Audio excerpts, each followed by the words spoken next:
जय हिंद प्यारे दोस्तों, आप सभी का हमारे चैनल में हार्दिक स्वागत है। दोस्तों, आज की वीडियो में हम बात करेंगे Himachal Pradesh JBT entrance exam 2026 के बारे में। सबसे पहले मैं आज आउटडोर हूँ, तो आपको अगर पीछे से कोई आवाज़ वगैरह आ रही है तो आपने उसको इग्नोर करना है, ठीक है। तो दोस्तों, यहाँ पे बहुत सारे ऐसे कैंडिडेट्स हैं जिनको ये तो पता लग गया है कि जेबीटी एंट्रेंस एग्ज़ाम के जो ऑनलाइन फॉर्म्स हैं वो निकल चुके हैं, लेकिन उनके पास पूरी इन्फॉर्मेशन नहीं पहुँच पा रही। तो आज मैं आप सभी के लिए जो आपका जेबीटी एंट्रेंस एग्ज़ाम 2026 है उसका प्रोस्पेक्टस लेके आया हूँ, जिसमें आपको सारी चीज़ें दी गई हैं, जिसमें आपको ये भी बताया हुआ है कि आपकी मिनिमम और मैक्सिमम जो एज लिमिट है वो क्या रहेगी। तो सारी चीज़ों को आपने इसी वीडियो में ध्यान से सुनना है और ध्यान से समझना है, ठीक है। तो सबसे पहले देखो दोस्तों, यहाँ पे आपके सामने जो प्रोस्पेक्टस है, इसमें टॉप पे एक चीज़ लिखी हुई है जो कि मैं बार बार बोलता आ रहा हूँ कि ये जो आपका एग्ज़ाम है ना, कि 31 मई 2026 को ऑर्गेनाइज करवाया जाएगा। तो ये जो चीज़ें आपकी क्लियर हो चुकी है। इसके अलावा जो आपकी सारी इंपॉर्टेंट डेट्स है वो भी आपको देखने को मिल जाएंगी, ठीक है। तो यहाँ पे सबसे पहले स्टार्टिंग डेट लिखी हुई है 4/4/2026। उसके अलावा अगर हम बात करें, जो आपकी लास्ट डेट है वो भी यहाँ पे लिखी गई है 26/4/2026, ठीक है। इसके अलावा आपको ये दोबारा से भी बताया हुआ है डेट ऑफ एग्ज़ाम आपकी क्या है, 31 मई 2026, संडे का आपका दिन है। आगे एग्ज़ाम के बारे में हम और भी चीज़ें जानेंगे। देखो, यहाँ पे आपको इंडेक्स बताया हुआ है कि कौन कौन सी चीज़ कौन से नंबर पे मिल जाएगी, ठीक है। लेकिन हमने क्या करना है, हमने नंबर 10 और 11 की तरफ ज़्यादा जो ध्यान है वो देना है, ठीक है। क्योंकि यहाँ पे एलिजिबिलिटी, क्वालिफिकेशन है, रिलैक्सेशन है, एज लिमिट के बारे में भी बात की गई है। इसके अलावा हम सीट्स की बात भी करेंगे कि कौन सी डिस्ट्रिक्ट में कितनी सीटें हैं, ठीक है। तो यहाँ पे दोस्तों सबसे पहले हम इम्पोर्टेंट चीज़ों को देखेंगे। हाँ, यहाँ पे आपने ध्यान देना है। देखो, यहाँ से आपकी जो चीज़ें स्टार्ट हो गई, 4/4 से आपका भरना शुरू हो गया, 26/4 आपकी लास्ट डेट है। इसके अलावा आप यहाँ पे अगर आपने अप्लाई कर दिया है लेकिन आपने फ़ीस जमा नहीं करवाई है, 27, 28 और 29 को आप यहाँ पे फ़ीस जमा करवा सकते हो, ठीक है। इसके अलावा सारी चीज़ें आपको देखने को मिल जाएंगी। एडमिट कार्ड कब आएंगी, सबसे बड़ा क्वेश्चन। एडमिट कार्ड आपके एग्ज़ाम से 4 दिन पहले आ जाते। कई बार ऐसे होता है कि 2 दिन पहले बिठा रहे, तो आपने पैनिक नहीं होना है। आपने ये मान के चलना है कि एक हफ्ते के बीच जितने भी डेज है ना, उसमें आपका जो एडमिट कार्ड है वो आ सकता है। हो सकता है कि एग्ज़ाम से 2 दिन पहले ही आए। तो ये जो चीज़ें हैं माइंड में रख लेनी है।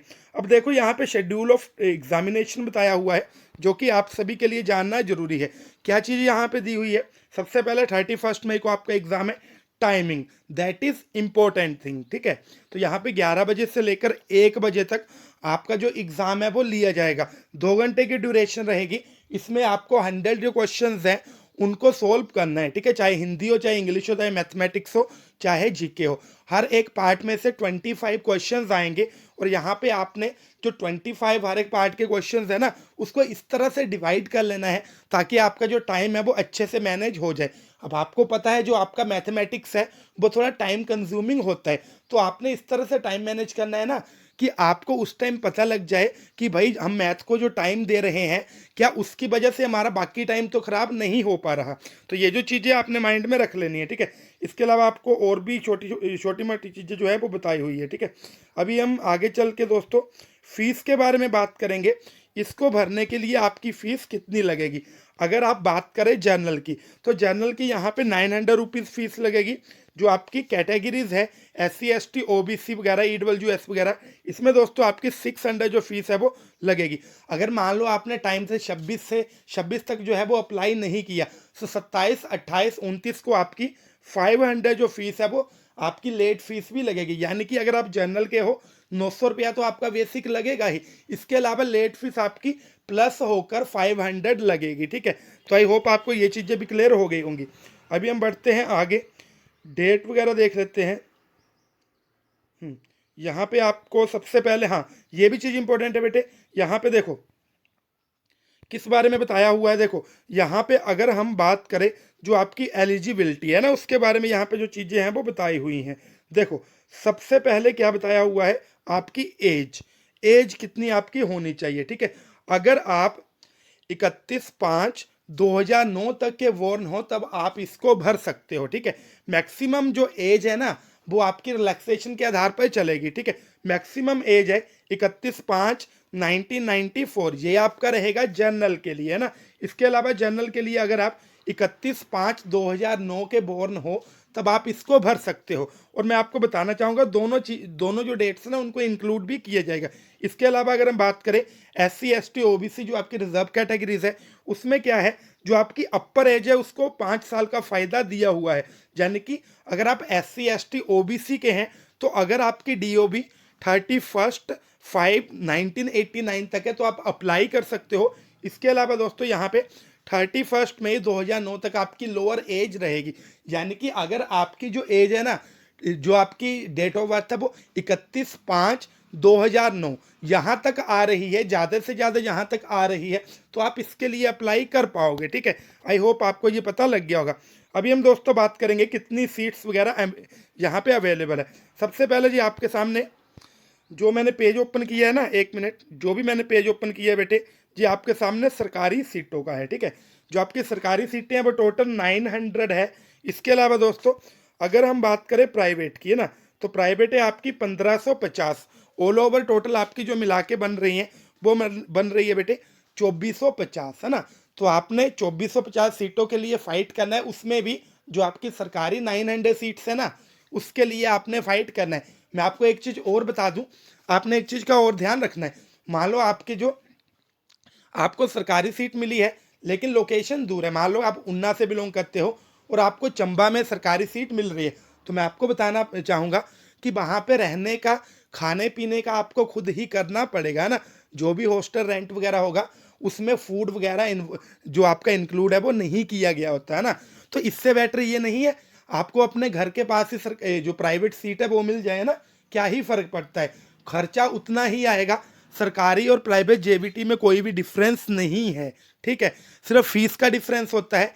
इसके अलावा जब आपने JBT कर ली, जिस लाइन में सरकारी JBT वाले खड़े होंगे उसी कंपटीशन और उसी लाइन में प्राइवेट JBT वाले खड़े होंगे। There is no difference. ठीक है, तो आपने सबसे पहले इस चीज़ को माइंड में रखना है। इसके अलावा दोस्तों देखो, मैं आपको प्रेपरेशन के लिए बार बार बोलता हूँ, मैं ऐसा वो नहीं हूँ कि आपको बोलूँ कि भाई आप हमारे साथ ही जुड़ो। जो भी प्लेटफॉर्म आपको बेटे अच्छा लग रहा है आपने उनके साथ जुड़ना है, क्योंकि आजकल ये ज़रूरी चीज़ है ना। पहले के टाइम कुछ और थे कि भाई एग्ज़ाम ईजी आ रहे हैं ऐसे ही क्रैक कर लिए, आजकल वही हर एक एग्ज़ाम हार्ड लेवल का आ रहा है। आपने JBT कमीशन TGT कमीशन तो देख ही लिया होगा ना, बच्चों को सिलेबस से बाहर चीज़ें पूछी गई थी। तो ऐसे में आपको सही गाइडेंस की ज़रूरत होती है। अगर आपको लगता है कि हम आपको सही गाइडेंस देते हैं तो आपने हमारा बैच ज्वाइन करना है। मैं अपने बैच के बारे में बताना चाहूँगा, हम मात्र 800 पर मंथ में आपको हिंदी, इंग्लिश, मैथ्स और GK चारों सब्जेक्ट्स की कोचिंग दे रहे हैं। लाइव क्लासेस आपको मिल रहे हैं। अगर आप किसी कारणवश लाइव क्लास में नहीं ना जुड़ पा रहे, आप उस क्लास को कभी भी देख सकते हो। साथ ही साथ हैंड रिटन नोट्स मिल रहे हैं।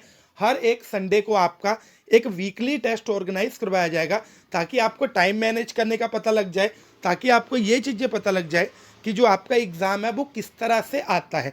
तो दोस्तों अगर आप इंटरेस्टेड हो तो आपने मेरे व्हाट्सएप नंबर 8219699057 इसके ऊपर मुझे व्हाट्सएप मैसेज कर देना। मैं आपको दोबारा से बता दूं, आपने सबसे पहले हमारी एप्लीकेशन डाउनलोड करनी है, उसी के ऊपर सारी आपको चीज़ें देखने को मिल जाएंगी। एप्लीकेशन का नाम है HP exams with Jerry, Google play store पे आपको अच्छे से मिल जाएगी। ठीक है, तो ये जो चीज़ें हैं वो आपने दिमाग में रख लेनी है।